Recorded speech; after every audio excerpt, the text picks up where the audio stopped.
Good day, gentlemen. In today's video, we're going to be covering the topic of how do you coach yourself? If you're a man who's out there approaching and meeting strangers in the hope of dating them, then you know you need to go and do cold approaches and you need to improve your skills. If you do the same thing over and over again and it's not good, it won't work. So the question arises, how do you give yourself objective, effective, and critical feedback so that you're able to improve your skills? This can be really difficult because you're just one man trying to watch yourself. So in today's video, I'm going to give you a bunch of simple yet practical and vital elements that you need to look out for in your approaches to make sure that you're making the most effective use of your time in field.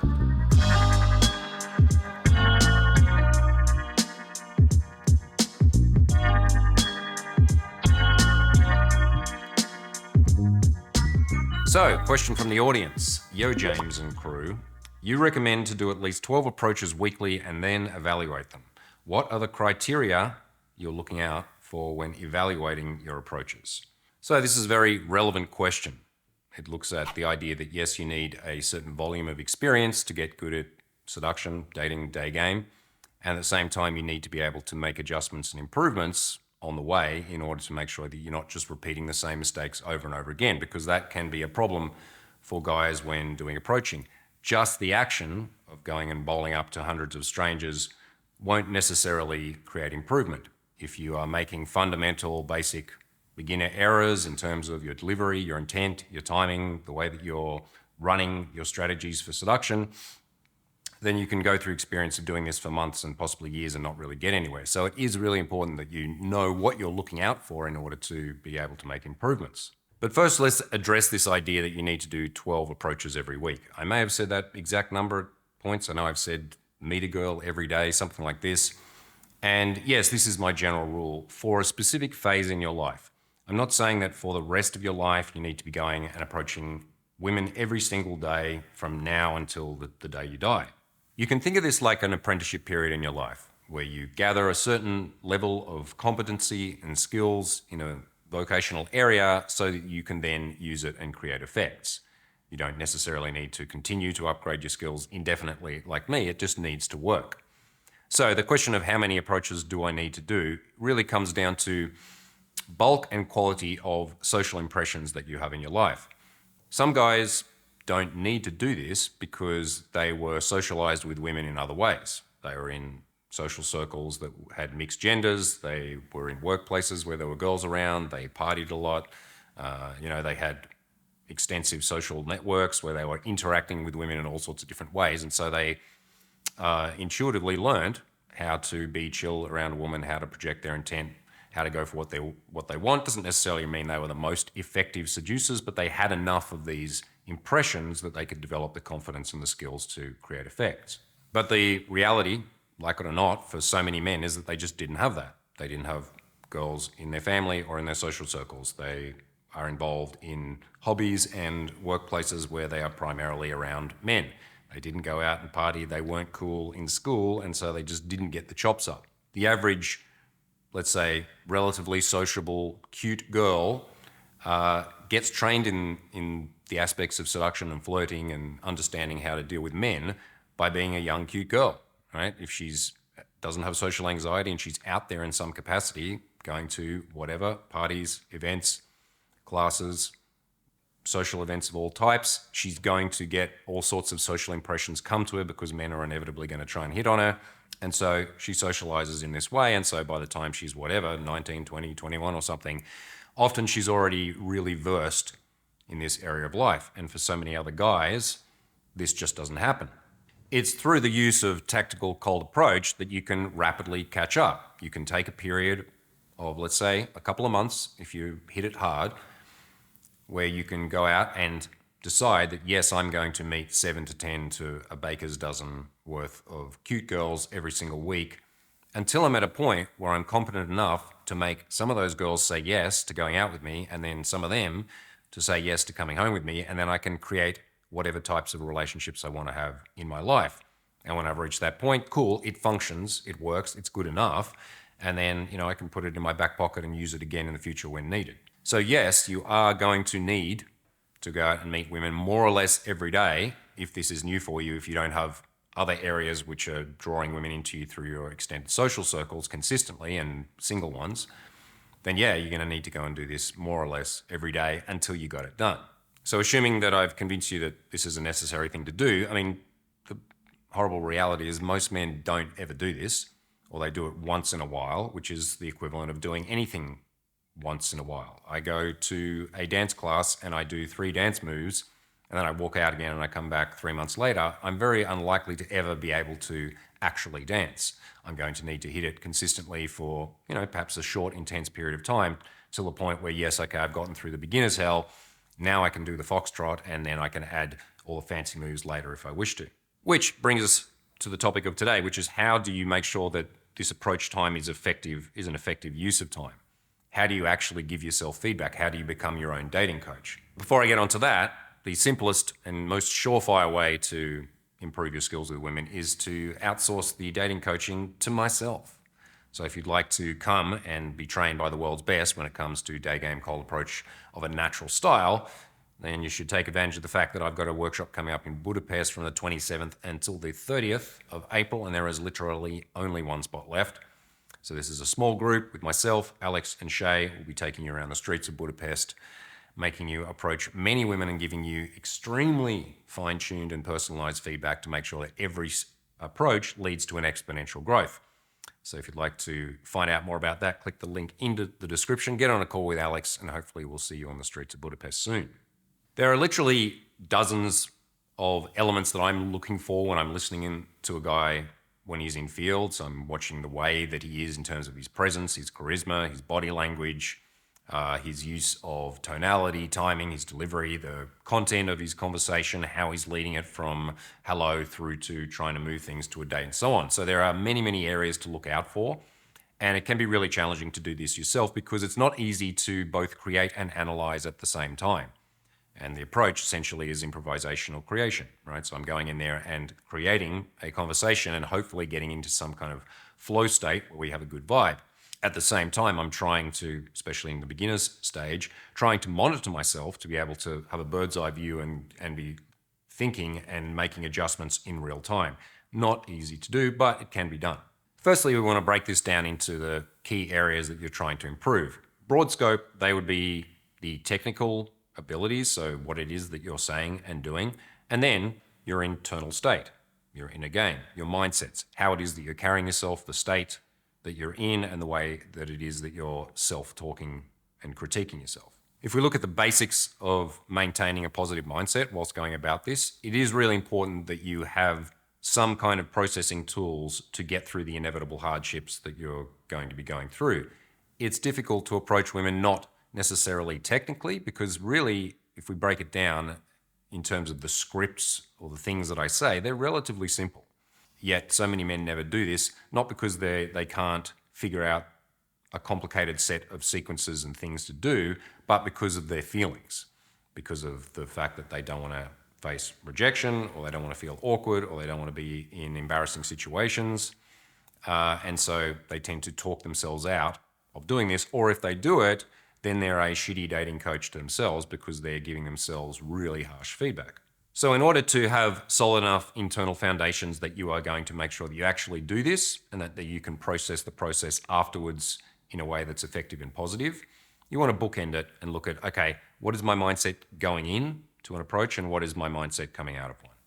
Whatever happens in between can be lost in the kind of red mist of the stress and exhilaration and excitement of what's happening in the interaction. You may not actually be really conscious of your internal state during the interaction itself.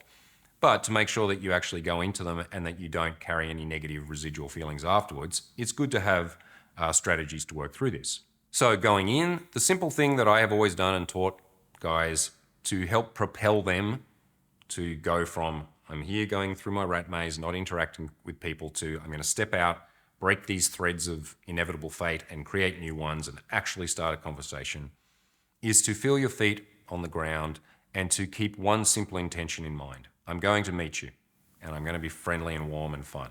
All right, so like a simple mission, which is that I'm just going to go over there and break the ice with someone and get to know them in a basic way, introduce myself, make them smile. Right, so a very simple and achievable goal not making it too complicated that I need to run mad game on her and I need to get her home tonight, or I'm thinking about my statistics or any of that. It's just you and me are here. I bring my awareness out of my monkey mind head and into my feet, into my body, and then I stroll over there to make a simple connection. And then to bookend that on the way out, it's vitally important that you process your process intelligently.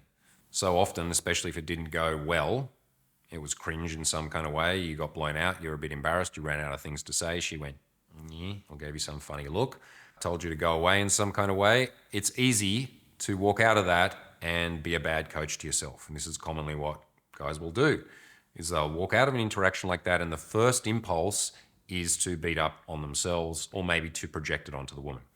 She was a nasty cold bitch, or I was a loser. I should have done that. I fucked that up. It was going so well and then I fumbled it. I'm never going to get good at this. Any of this kind of self-talk is, you wouldn't hire a coach to give you that kind of feedback. If people came out of interactions and we said to them, all right, firstly, before we get to any feedback or encouragement, I'm going to tell you that you suck and you'll die alone and you're no good at this. So do you want to do it again? It's not very motivating. So it's important that you catch yourself in those first few seconds. And the simple way to do that, so just give you these simple questions to ask yourself. You walk out and you immediately ask yourself, what am I proud of? If you've taken any action at all, you should be proud of yourself. Remembering that the vast majority of the men on this planet will almost never, if not never, go and bowl up to a woman they've never met before and try and make an impression on her and let her know that they're there to try and get her on a date. Most men will do that less than that amount of times in their life. And so the fact that you have taken your bowls in your hands and strutted over there and put yourself on the line is something that you should be proud of. So that's the first thing you can immediately go, I'm proud of the fact that I did it. And then you can start to list all of the aspects of things that you did. I overcame my initial nervousness. I managed to physically stop a woman on the street. I introduced myself. I found out what her name is. I found out what's going on in her life in this immediate moments. And then I got a bit nervous and then I left. All right, so even though what that looks like in real life might be you going over and saying, oh, excuse me, hi, you look really nice today, and where are you going? Oh, cool, my name's James. I'm going to shake with my left hand, I'm so nervous. And some other chit chat, and then you go, all right, cool, I better leave. Is that an amazing approach? No. Is that the most seductive thing you'll ever do in your life? Absolutely not. But it is a number of the steps along the way that without them, none of that can ever happen. So you should be proud of that fact. And then to be granular about it, zeroing in on, okay, I did all of these elements. And these are things that I can and should be proud of. And then at that point, then we can shift into positive critique, essentially, where I go, all right, what could I have improved in this situation? Not what was shit about it or how terrible am I at this. Just like, okay, from an objective position, what could have I improved? And that's where we'll move then on into the technicalities of, okay, how do you assess the technicalities and adjust them so that you're making real world improvements? But that's the process I'd go through. And then to seal it off, the third stage of this little process, your process thing, is to let that woman go, to let that interaction go, right? Because it can be a common thing, especially if you don't have very many impressions with women. Each one of them becomes so profound and so important in your life. I remember when I first started doing this, and I was doing it sporadically, randomly now and then before I got into my flow, I would do an approach and then I'd think about that one for weeks and be kicking myself, now I know what I could have done if I'd only just said this instead of that, which is ridiculous because that girl was weeks long gone and doesn't even remember my face. I'll never see her again. I don't have another chance with her. So there's no point endlessly doing an autopsy of an approach that happened long ago. So we want to be able to walk out. What am I proud of? This. What could I have improved? That, this, and that. And now I'm going to literally breathe it in and breathe it out. Feel your feet on the ground. Breathe in, sweep your awareness up. Breathe out, sweep it down. Shake it out if you need to. And then just let her go, right? We can have that moment in time for everything that was and wasn't. We can assess it, we can take the learnings from it, and then we can move past it and it not have any residual or traumatic effects upon us.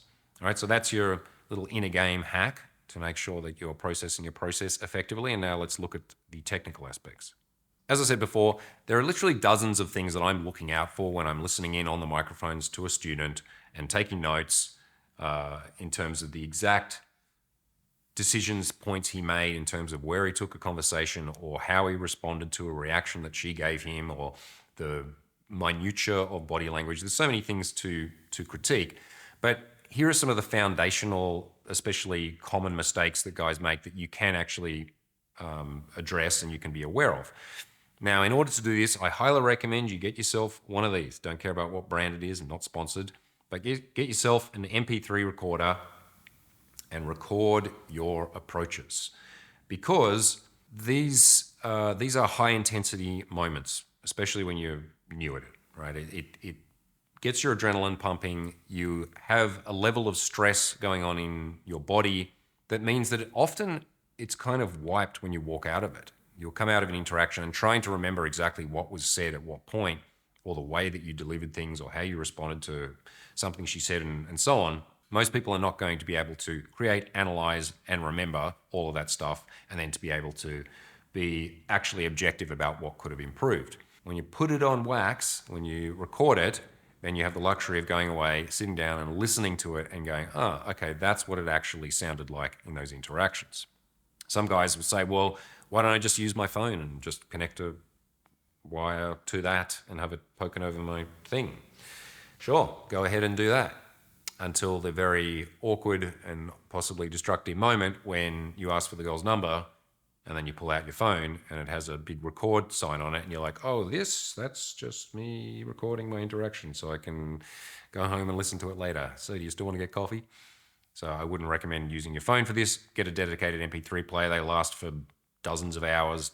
Go out to do your interactions, put it on, tuck it in underneath your shirt. You're not going to get busted. I've been busted, I think, 3 or 4 times in my 20 years of doing this with hundreds, thousands actually, of guys around the world. So don't worry about getting busted. Record it so you can listen to it later. Here are some of the things that you want to be looking out for when assessing your interactions, listening to your recordings. The first is, was it a real approach at all? Was it just you going and, let's say, making an excuse, or asking someone's opinion, or asking for directions or recommendations on the local Starbucks or something like that? In which case I would say, no, this is not an approach, it's an attempt. Should you be proud of it? Yes, of course. You're still proud of the fact that you took some action, you went and said some words to a girl. But let's say it doesn't count in the sense that, okay, I didn't get into enough of a conversation that there was much that I could work on. So if I find that all of my interactions are like that, then I need to set myself a rule, which is that I stay in past 1 or 2 more pressure waves. So what I mean by that is, you want to look at the point at which you ejected from an interaction. Sometimes the woman will be the one that says, all right, buddy, that's enough, got to go. Sure, that can happen. But I find, especially with beginners, that often it is they who are the ones ending the interaction. And that's because they're reaching a point where there is an internal level of pressure that feels uncomfortable, and they don't exactly know what to do in that moment. And as the pressure increases and feels more and more uncomfortable, the way that they resolve the pressure is by removing themselves from the interaction. This is not a good habit to get into, because it trains you that the moment that you are in a space of the unknown, or you're in a space where you just don't know what to do in that moment, or you're not feeling completely comfortable and chill, that's your signal to leave. What you need to be able to do is to identify, okay, cool, I said my hellos, I said my initial preamble, I introduced myself, and then after we shook hands, there was a silence for a moment, and then I said, all right, well, have a nice day, and leave. Okay, I can chart that was the moment of pressure. And that's a common one. There's all these very common stalling points in an interaction, where often, for example, after you've introduced yourself, or after you've asked her what she's doing today and we've gotten through the first basic chit chat, that then, okay, things lose steam for a moment. That's the point where you need to make sure that you stay in and release that pressure in any other way than by leaving, right? So that's as simple as, we've come to that little stalling point and you are aware that I need to be staying into this interaction for 1 minute longer, for at least to get to another point of pressure, and then perhaps I'll bail after that. So what are the plans for your summer? I just do something to resolve the pressure. Maybe it's a non sequitur, maybe it's not the best thing that I've ever said or going to say, but cool, I move it through that pressure point. She then responds, and we see that, okay, there is a release in pressure, and now there is some movement happening in the interaction again. Cool. Inevitably, I'll come to another point a minute down the line where again, there may be a stalling point or there may be this uncomfortable pressure building and I'm not sure what to do. Okay, perhaps I decide to leave at that point, but it would be much better to ride the second pressure wave and release that. All right, well, anyway, it's been awesome hanging out with you. What are the plans for the rest of your day? And then, cool, we've resolved the pressure. And then I say, well, I'm going to head out now, but I'd love to see you again soon. Why don't we exchange numbers and I'll text you tomorrow or whatever. And I go for a close.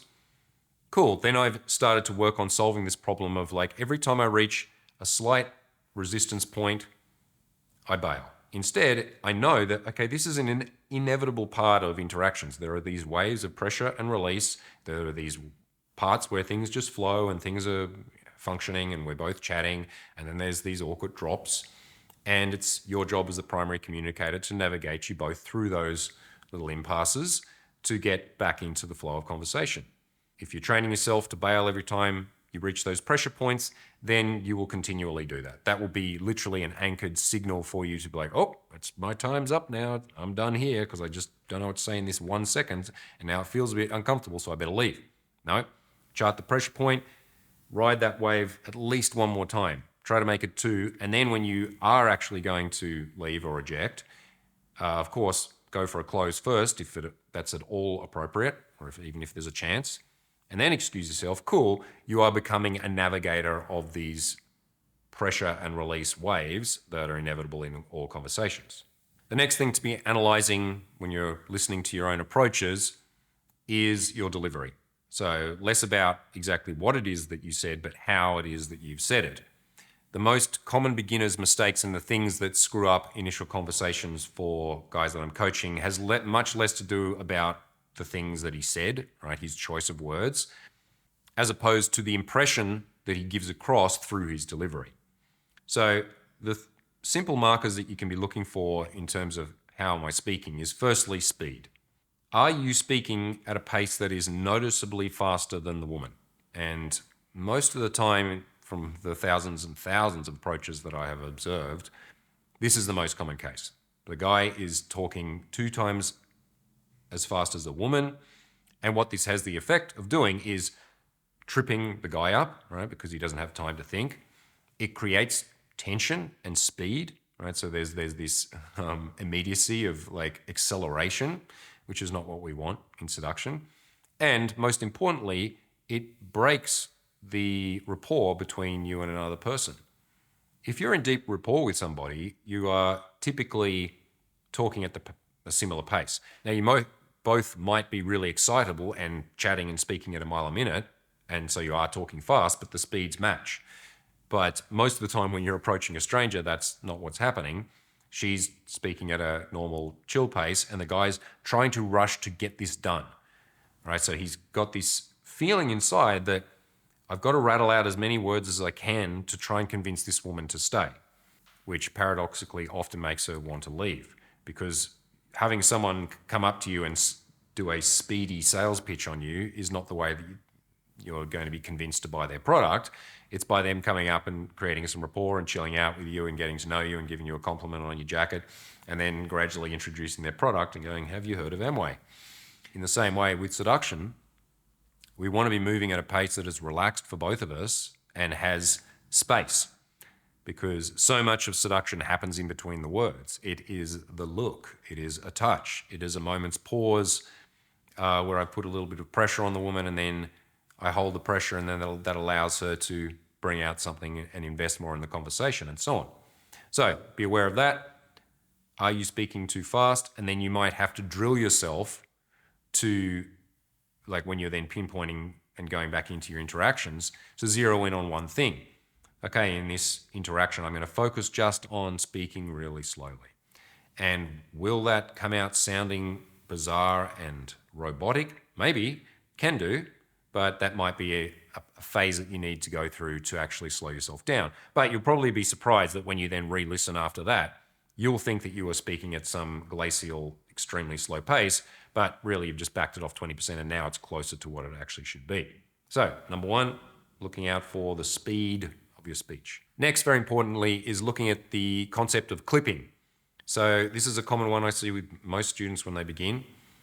which is that they jump in over the ends of what it is the woman's saying. All right, so they say, so where are you from? She says, I am from Dusseldorf, Germany. And as she's getting the word out, he goes, I haven't been to Dusseldorf, I've been to Frankfurt before. And the guy is trying to show that he's enthusiastic and that he's engaged. But what he's doing is essentially what people do when they're arguing. They try and speak over each other to shut each other up in an argument. And so if someone who doesn't have a lot of investment in you because you're a stranger and they've just met you, if you're trying to say your thing, the other person jumps in and cuts off the ends of what you were saying, it trains you to shut up. So it has the opposite effect of what the guy might want. It's that as he's jumping in and clipping the end of her conversation to show that he's enthusiastic and he's present and engaged, she feels this thing of like, I didn't get to say what I wanted, so I'm just not going to put in the effort, right? Which we add to that a speed of delivery. Very quickly, it can end up in a situation where the guy is just like speaking really fastly and throwing a lot of stuff at the wall to see what sticks, and the girl is actually retreating and backing off, right? So being really aware to leave space in between what you and her say. You ask a question, she gives an answer, wait a second after she finishes the word, and you can have a look of like, I'm listening, I'm thinking, I'm pondering, a cheeky smile, right? It's what happens in between the words, which is actually often the most powerful aspects anyway. And I give myself a bit of time to think. I'm like, no idea what I'm going to say. So I noticed that you've got a tattoo. Can you tell me what that's all about? I give myself some time to figure out what's the next thing that I want to say. And it's, again, it slows the overall pace of the interaction so that we can get onto the same pace and page. The next most common conversational error that guys make, especially at the beginning, is asking way too many questions, and sometimes only questions. I guarantee if you listen to your interactions, there will be way more questions than comments. And that's not what we want to do, because what is that? That's an interview or an interrogation. When one person asks questions and the other person answers, what you're doing is you're making the person you're speaking to responsible for more or less 100% of the actual content, for all of the actual facts and experiences and opinions and jokes and stories and whatever else it is that's happening in the interaction. All of it is being put onto the person who's being asked countless questions. Okay to ask a bunch of questions when you're first in an interaction? Yes, but it's not necessary. Almost immediately we can shift into a dynamic of contribution as well as asking for contribution. So when you're breaking down and listening to your approaches, literally note, okay, what was the first thing I said was, okay, I said hi, maybe I gave her a compliment, for example, and I asked her what she's doing. All right, cool. Are we allowed to ask that question? Yeah, that's fine. What are you doing today? What are you doing today? And she says, I've just finished class and I'm heading home.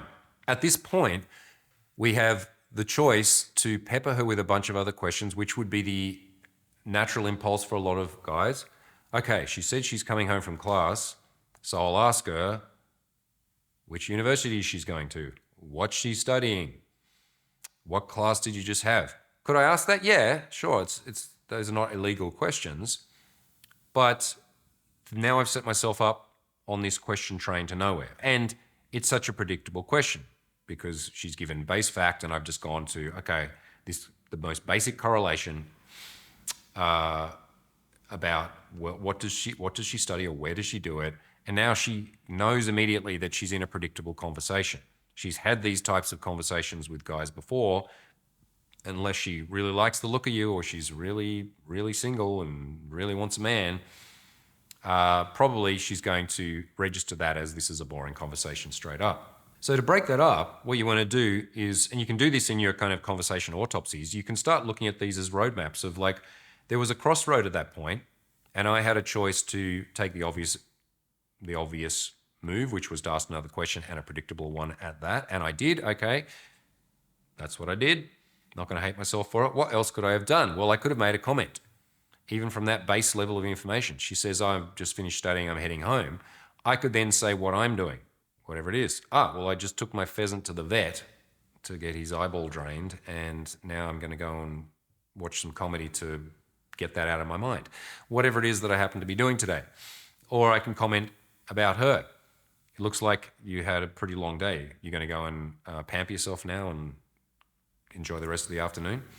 Okay, so I'm going to make a comment back that encourages more information out of her and sets up the foundation of an actual conversation, which is I ask something, someone contributes. I contribute something, they ask me something, right? So we're both throwing fuel onto the fire as opposed to me constantly going, I need to extract information from you.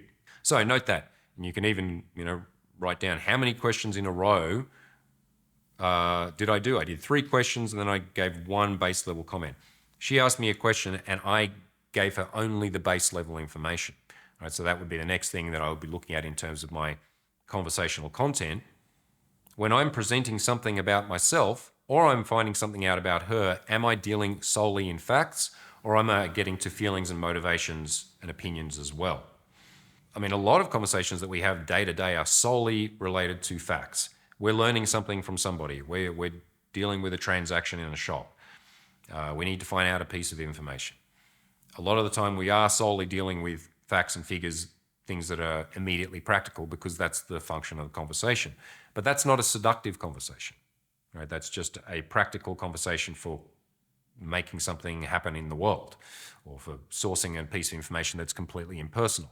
So I need to be aware of if I'm asking her things about herself and I'm only getting the facts, okay, the where, the what, and the how, but I'm not actually getting to the why, then I'm not in personal rapport, then I'm not creating connection. So analyzing the types of questions and the types of responses that I have and see, do I get to things like, why do you do that? Why do you like that? What's that like for you? Tell me more about your motivation there. Why was that fun? Like, what sucked about that? All of these questions now move into the personal experience that the person has of the fact. And a very common mistake that guys make is when they're either giving facts about themselves or they're asked for them, she says, where are you from? Or what do you do? Or what do you like doing? Right? The guy just gives the facts. I'm from this place, I have this job. And that's it. What I do for fun. Okay, well, I like hiking and I walking my dog. Okay, those are the things that I like, but you need to volunteer, even if the person is not asking for them specifically, what do you like about them?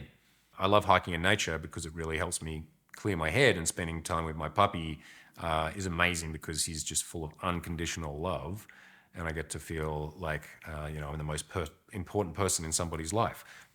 That explains a bit about my feeling about going for a walk with my dog, as opposed to just the bare facts. Because if we just have the bare facts, there's not much for her to latch onto, not much for her to relate to have an opinion about, and she's not learning anything about me other than things that could be in my LinkedIn profile. So there's some conversational elements that you can break down to see, are these conversations working? Because sometimes they can look like they're working because we're both smiling and saying things and we're trading. I'm finding out where the cool bars are in this city and where she's been this summer and what she's planning to do after she finishes her studies, and there's smiles and we're pleasant. So it can look like it's an okay conversation, and it is in the sense that it's just base level chit chat with a decent vibe. Could someone seduce someone from that, and could a date have happened? Yes. All sorts of very average conversations have led to dates and relationships, probably because both parties were invested in making it happen despite the quality of the interaction. But that's not what we're looking for if we're being tactical about improving our dating lives. You're not just thinking of being the guy that occasionally meets a girl through social circle and shoots his shot and has a chat and maybe asks her out and sees what happens. If you're taking this and going, all right, I want to learn this in a relatively short amount of time, some months, and I want to go from being single or not having access to the women that I currently wish to bringing them in my life, then I'm going to need to go and meet a bunch of them, and that's going to mean 7 to 10-ish a week. And that's going to mean that I need to be working on what's happening within the interaction so that I can maintain my confidence and my state and not get burnt out. And so that I have the best chance of revealing who I actually am and finding out who she really is. And by using some of these strategic conversational elements, we're going to be getting there much faster, right? So taking out the question trains to nowhere, making comments, having an opinion, feeding back something that you've heard, and then if you are asking questions, asking more intelligent ones, finding out the why behind the what. And very importantly, when you're presenting your what, explaining some of your why as well. And finally, in terms of things to be looking out for in your interactions and making improvements upon, well, we want to be looking at what results, real world results, am I getting out of this? Now, there's two ways to look at this because there are always results that you're getting if you're going and doing this kind of work. The potential for personality growth, for character development, for improving your confidence, for learning more about humanity and people in general, for getting over your own fears and your ego and your insecurities. There is so much that is, let's say, secondary benefits to your interactions with women that are not the bald, data of did I get a number and did I get a date. Of course, we want that, but you are actually getting a lot out of it, even if that's not happening most of the time. Counter that to the other ways that men meet women or try to, mostly online. There are no secondary benefits from swiping and liking and chatting. I mean, maybe you could have an argument that if you're having no conversations with women, that typing some to some is at least some kind of practice with interaction. Okay, yeah, you could probably just do that with some AI conversation chat practice bot anyway. But outside of that, there are no benefits, right? I'm not improving my character. I'm not overcoming my fears. I'm not even getting out and getting any sunshine. I'm not moving my body. Right? There's nothing else that I get out of that. So if I get disappointing results, which 80+% of men who use dating apps do, get the shitty results, then basically it's almost all wasted time. However, if I'm out on the streets, moving my body, interacting with people, then I'm getting all sorts of secondary gains. I am developing confidence. Confidence is not something, especially social confidence, is not something that you do in isolation. You can't prepare for it. You can't practice it, and there's not an exam on it. It's something that moves in real time, determined by how much interactions you're having with people and how comfortable and relaxed you can be in those circumstances. So by going through this process, yes, you are improving yourself as a man. But we also want to be looking at, okay, am I pulling the trigger on trying to move things along? Am I actually escalating this? Or am I finding myself in pleasant conversations, which I'm deliberately actually sabotaging so that they never get beyond being pleasant, so they don't ever become unpleasant. So there's no tension in them and there's no point where I need to face a rejection. So I see this often with guys on the first day of a workshop. Once I've got these basics of delivery and the mechanics of what I might say, then they shift into this nice guy chit chat. And then at the end, well, they make an end where they just excuse themselves, or maybe they go for the low hanging fruit of like, oh, you're cool, so why don't we be friends on Instagram? Which is a low pressure and low actual return way to exit whilst feeling like you've accomplished something, which you have. Okay, so any attempt to close and to have any connection with a woman again is some kind of progress. But most of the time, women don't bang all their followers on Instagram, and random people that they met and exchanged pages with, they don't meet up with again. So it's very weak. Instead, right from the beginning of you going out and trying to do this, you should be trying to close. That is, you should be trying to see the woman again. And you should not be waiting for extremely obvious signals that she likes you and that she wants to see you again. Because often women don't give them. She can be kind of nonplussed on the interaction. It can be fine, but she can be giving no obvious hair twirling like, oh, so have you got a phone? Like not making it really obvious to you that she wants to see you again, but she may well have seen you again. I've seen this so many times where you can see because I'm watching thousands of approaches in real time. You can see the decision-making process of the woman, hearing what she's saying and then seeing her facial expression in the moment when the guy goes from, okay, I had a chat with you, to now I'm actually asking you out. And so often it is just this action of the man taking action, of showing that he's actually serious, that he means this, that he wants to take her out, right? That he's being a man about his interactions, that he's going for his desire, that he's being unapologetic about it. That and only that can be the thing that shifts her from being like, oh, this is fine, to why not?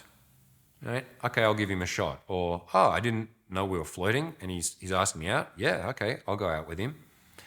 Whereas if the guy is waiting for like signals, am I deep enough in rapport yet? Is she feeling it? Is she attracted to me? How attracted is she to me? How can I guess if she's got a boyfriend or whatever? All of this second guessing. And so the man just doesn't pull the trigger, or if he does it in that very weak, let's swap Instagrams kind of way. Right from the beginning, you should be practicing opening and closing. The guys that get good at cold approach seduction are the ones that have enough density of experiences, the 7 to 10 to 12 a week, right? Well, they're doing this more or less every day. They're every week that they are meeting a bunch of new women. Without that, nothing's going to happen. So they make their attempts, and then they make their attempts to escalate things. Whatever happened in the middle of the conversation, okay, maybe you ended up asking too many questions. Maybe you were talking too fast. Maybe you were sticking on to the factual level of things and it wasn't that emotional. Okay, you can still create emotion in those last moments by giving a context for the close. And this is an important piece to take away, especially new guys who are not having that long a conversation. Maybe they're only in for a few minutes, which is probably not ideal, but okay, they went over their couple of pressure waves and then they were like, okay, now I really have run out of things to say. But I can create emotion in that moment by giving her a context of why I want to see her again. Listen, I know we don't even know each other, but you've got a really fun vibe. I want to get to know you more.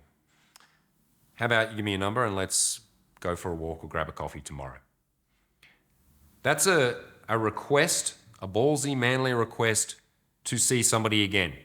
And I'm giving her a reason why I want to see her again. And it's arbitrary, basically, right? I like your vibe. I think you've got a cool energy. You've got a really sweet personality. There's something mysterious and naughty about you. All right, like I'm giving her something back about what I've noticed about her as a person. I love how you've got such strong eye contact and you're really smiling. You're somebody I want to get to know better. I want to take you out. Let's go for a drink tonight. Right? Using those kinds of phrasing. I want to take you out. I want to see you again. Give me a number so I can text you and we can meet up with a specific date in mind. I'm free tonight. Why don't we meet up and go and do X? As opposed to let's exchange contacts and hang out sometimes. Have I done that? Yeah, sure. Have I even met girls afterwards from that? Yeah. But you are going to be creating an emotion in that last moment by stating your needs and letting her know that you're serious, and by taking that risk, right? Because this is the risk point where I have to go, and here's my pitch, and now she has to say a yes or a no, or maybe she gives me a flaky yes and flakes later. Of course, that can happen. But that's actually a beautiful point for you to be trying to get to as often as you can, because it is the killer of regret, this moment. If I've gotten through this interaction as best I can with the skills that I have at this moment, and then I've made my intentions known and I've gone for what I want, and then the woman shuts me down, then I can't really have any regrets because I pushed that up to the place where the door slammed. Awesome. And I know for myself, who's done this, countless times, I don't ever feel, the only regret that I will feel is if I bail on something when I didn't have to, or when I didn't take action and take a chance on something because I was feeling lazy or nervous in that moment. It's once you've gone into it, you've done your job, and then you've reached an impasse where there's nothing else you could have done with this girl or with your current skill level, and then the door's shut. Cool, you can walk away knowing you're a man who is building his own destiny, right? Who's actually breaking the threads of fate and creating his new ones for himself. That you knock on enough doors and you ask enough times, and it's not thousands and thousands of times, it's some number of times, dozens, maybe 100, depending on who you are, skill level, the luck of the draw, so on, that then a woman is going to say yes. And when she says yes to that, it's going to be much more likely for it to be a solid yes, because she knows what she's getting into. She knows that she has been requested out on a date. And then if she says yes to that, right, she knows that she's getting into a seduction situation. These are the guys that get good at this quickly. The guys that have the ability to self-monitor, to be aware of their internal states, to be able to congratulate themselves, to be able to give themselves effective feedback and critique, which is not being delusional, but it is not being cruel to yourself, and then is able to let that go, breathe it in, breathe it out, sweep it up, sweep it down, let it go and move on to the next interaction, and understand that it's not super personal, right? It's not about whether you're a loser or not, or a worthy man. Each one of these interactions is just a moment in time. It's like music. We hear it and it's gone. It's an experience that we have with somebody else, and each one of those is beautiful and valuable because you chose to make them happen. They didn't happen organically. They didn't happen to you. You made them happen. Therefore, you're making your life happen. And it means that inevitably, at some point or other, you're going to be dating a girl or girls who is one that you have chosen and who is someone that you would have perceived to be far outside your league at some point because they just didn't walk into your immediate social circle. You're not going to get them on the apps. You can get a girlfriend that is gorgeous and sexy and treats you well and is someone that other people are like, damn, how'd he get her? He got her because he went and got her. So there you have it. Some simple and practical tools for you to take away to self-coach, self-monitor, and make improvements on the go as you're going about this not easy, but profoundly important aspect of being a man. As I said right at the beginning, this is not something that you're going to be doing every day for the rest of your life. Unlike me, who's been infield for nearly 20 years now, partially, and a lot of it, because it's my job. You want to think of this as a skill that I need to have as a man. It is one of the man skills that you must have. You need to be able to bring partners into your life of your choosing, and then when that ends at some point, because that's usually what happens in relationships, that you don't have to spend long, lonely periods of celibacy that you didn't choose. That you don't have to be a guy that is waiting for fate and statistics to maybe eventually deliver you someone into your very limited social world to bump into each other somehow, or to live by any of these useless kind of myths of when the time is right, the right girl will turn up, or there's someone for everyone, or the one's out there, or any of that nonsense. Screw that. Go and make your own fate. And by bringing this in as a daily habit, which may sound daunting, but it's really 5 minutes of your time. It can be like brushing your teeth. And believe it or not, it can actually be really fun. Even when it's cringy and awkward. Like you can learn to not take yourself or the process so seriously whilst understanding that it is an important process to be involved in. Without it, you're at the whims of fate and of possibilities that you can't change. With this one skill, you can open infinite doors, right? You can literally meet infinite numbers of women. You can bring abundance into your life without needing to have money, muscles, Maseratis to try and get them to be attracted to you. Using your own, skills, wit, and charm, you can go and make things happen out of nothing. It's an alchemy. It's a really beautiful skill to have, and builds so much confidence in your life. And it means that ultimately you're going to end up with better partners, right? You're going to have sexier women in your life. You're going to have more of them. You're going to spend way less days alone. You're going to have wilder and crazier sex life. All these amazing benefits, but yes, you are going to have to go through the process to get there. So I wish you all the best on your own personal journey. And as I said, if you'd like to have the best in the world at doing this, because I am, and I've been doing this for the longest, then you might want to consider joining me for one of our live workshops. The next one coming up from the 27th until the 30th of April here in Budapest, Hungary, one of the epicenters of extraordinarily hot women in the world. We'll be smashing around the streets doing many hours of infield a day where you'll be mic'd up secretly, and myself and the team will be listening in on your interactions and giving you extraordinarily detailed feedback. So, I'm like a scalpel. I'm really like a surgeon with this. I break down every single line and exchange, show you all the different possibilities of what could have happened or what you could have shifted. And then we stack these learnings approach by approach so that every interaction leads you to exponential improvement. This literally cuts years off the learning curves of guys who are trying to do it alone, having a skilled observer showing you exactly what you're doing wrong and giving you alternatives, and then applying it again in the very next interaction to see improvements immediately. This is literally priceless.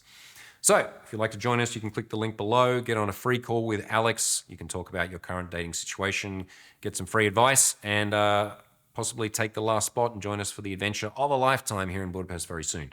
This is James Marshall signing out. Don't forget to like and subscribe. We'll see you in the next video. Thanks.